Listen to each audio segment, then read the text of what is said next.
नमस्कार दोस्तों, कैसे हो आप लोग।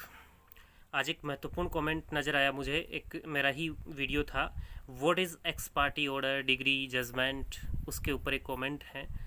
ये धीरेन्द्र वर्मा जी का कमेंट है। उन्होंने किया है कि सर क्या क्रिमिनल केस में भी एक्स पार्टी डिसीजन दिया जा सकता है। महत्वपूर्ण क्वेश्चन मुझे लगा। अब आपकी राय में क्या है मुझे नहीं पता, बाकी मुझे ये क्वेश्चन बहुत ही महत्वपूर्ण लगा। अब इस क्वेश्चन का जवाब दें, इस क्वेश्चन के ऊपर चर्चा करें। इससे पहले एक छोटा सा निवेदन है, हर वीडियो में भी करता हूँ, इसमें भी मैं करना चाहूँगा कि आप चैनल को सब्सक्राइब कर लें। अगर पहली बार आए हैं, चैनल को सब्सक्राइब नहीं किया है, और साथ साथ बेल आइकन भी दबा लें ताकि आपको मिलती रहे मेरे प्रत्येक वीडियो की जानकारी। और इसके साथ साथ मेरा एक व्लॉग्स चैनल है adv.मुकेश व्लॉग्स, उसे भी सब्सक्राइब कर लें। और अब हम चर्चा करते हैं आपके जो धीरेन्द्र वर्मा जी का जो कमेंट है कि सर क्या क्रिमिनल केस में भी एक्स पार्टी डिसीजन दिया जा सकता है। सबसे पहले हम ये जानेंगे कि एक्स पार्टी डिसीजन होता क्या है। जब कोई व्यक्ति कोर्ट के समक्ष जाता है, कोई दावा पेश करता है, सूट फाइल करता है, जैसे रेवेन्यू कोर्ट है, सिविल कोर्ट है, उनके समक्ष, और वहाँ जाने के बाद कोई रिलीफ मांगता है किसी पर्टिकुलर व्यक्तियों को उसमें डिफेंडेंट यानी प्रतिवादी बनाते हुए। अब जैसे ही वो कोर्ट में केस को फाइल करता है, जो डिफेंडेंट है उनके ऊपर तामील निकाली दी जाती है, समन इशू कर दिए जाते हैं उनके पक्ष में कि आप इतनी तारीख को कोर्ट में आ जाओ, हाजिर हो जाओ और इस मामले का जवाब दो। ऐसे व्यक्ति हाजिर नहीं होते, कोर्ट के आदेश की अवहेलना करते, जानबूझकर ऐसा करते हैं, पता नहीं क्या हो रहा है, तो जानबूझकर कुछ ऐसा करते हैं। तो ऐसी दशा में कोर्ट उन लोगों को एक्स पार्टी कर देता है।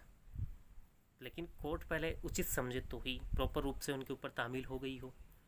जैसे कोर्ट में कोई मामला पेश किया, पेश करते ही डायरेक्टली कोर्ट उनको एक्स पार्टी कर दे, ऐसा नहीं होता है। कोर्ट सबसे पहले समन भेजता है और समन की भी प्रॉपर रूप से तामील हो गई हो, या तो उनके परिवार में किसी व्यक्ति ने ले लिया हो, या फिर उनके मकान के ऊपर चस्पा कर दिया गया हो।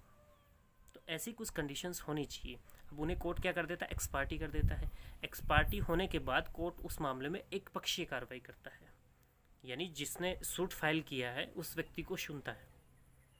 और एक चीज़ और मेरे दिमाग में आ रही है कि वही व्यक्ति जो कोर्ट में शूट फाइल करता है, वही व्यक्ति अगर कोर्ट में नेक्स्ट डेट को हाजिर नहीं होता, उसका वकील नहीं होता, तो उसका दावा ही खारिज हो जाता है। एक आध पेशियों पे नहीं हो, लेकिन अदम हाजिरी में फिर दावा उड़ा दिया जाता है उसका। तो अब हम बात करते हैं कि एक्स पार्टी जो ऑर्डर की, इन्होंने कमेंट में लिखा कि एक्स पार्टी ऑर्डर क्रिमिनल में उन्होंने पूछा है, लेकिन अब ध्यान रखें ये जो चीज़ें मैंने बताई एक्स पार्टी के संबंध में, ये ओनली सिविल और रेवेन्यू में लागू होती है। अब इसमें जो एक्स पार्टी हुई सिविल और रेवेन्यू, जो सूट हमने फाइल किया उसमें डिफेंडेंट नहीं आए, उनकी एक्स पार्टी हो गई।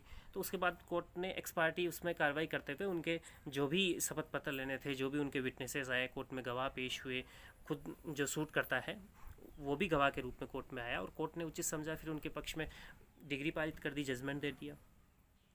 लेकिन जब क्रिमिनल केस होता है, कोई एफआईआर करती है और उस पर चार्जशीट कोर्ट के समक्ष आ जाती है, किसी को मुलजिम बनाते हुए, एक आदमी हो सकता है, 10 आदमी हो सकते हैं, तो फिर ऐसी दशा में क्या होगा। तो क्या कोर्ट का एक्स पार्टी ऑर्डर होगा। देखिए ऐसी दशा में जैसे मान लो कोई मुलजिम कोर्ट में आता है, अपनी बेल करा लेता है, तो फिर वह व्यक्ति फरार हो जाता है। कई बार ऐसी संभावना होती है, सब उस समय तो हाजिर हो जाता है लेकिन उसके बाद में फरार हो गया, तो ऐसी दशा में उसकी ज़मानत जब्त हो जाती है। और ज़मानत जब्त होने की दशा में उसके अरेस्ट वारंट इशू हो जाते हैं, गिरफ्तारी का अधिपत्र जो कहते हैं आप, उसके अरेस्ट वारंट इशू हो जाते हैं। अब एक मामले में चाहे 2 या 2 से अधिक व्यक्ति हैं, एक आरोपी फरार चल रहा है, बाकी तो कोर्ट में हाजिर हो रहे हैं, तो कुछ तारीख पेशियों के बाद में कोर्ट अगर उचित समझता है तो उस व्यक्ति को भगोड़ा घोषित कर सकता है और फिर उस मामले में कार्रवाई करता है। लेकिन इस एक व्यक्ति के पक्ष में जिसे कोर्ट ने फरार घोषित किया है, उसके पक्ष में कोई कार्रवाई नहीं करेगा, पेंडिंग रखेगा कोर्ट कार्रवाई। यानी एक्स पार्टी जैसे कोई इसमें चीज़ें नहीं होती है, जैसे सिविल और रेवेन्यू में एक्स पार्टी ऑर्डर हो जाते हैं, वैसी चीज़ें नहीं होती है। यहाँ पे उसकी कार्रवाई रुकी रहेगी। पूरे मामले में कार्रवाई कोर्ट कर सकता है, लेकिन यहाँ इस व्यक्ति विशेष के लिए कार्रवाई रुकी है। तो उम्मीद करता हूँ कि आप ये समझ पाए होंगे कि एक्स पार्टी ऑर्डर केवल व केवल सिविल और रेवेन्यू में होता है, क्रिमिनल में नहीं होता है। तो अभी के लिए बाय बाय, टेक केयर।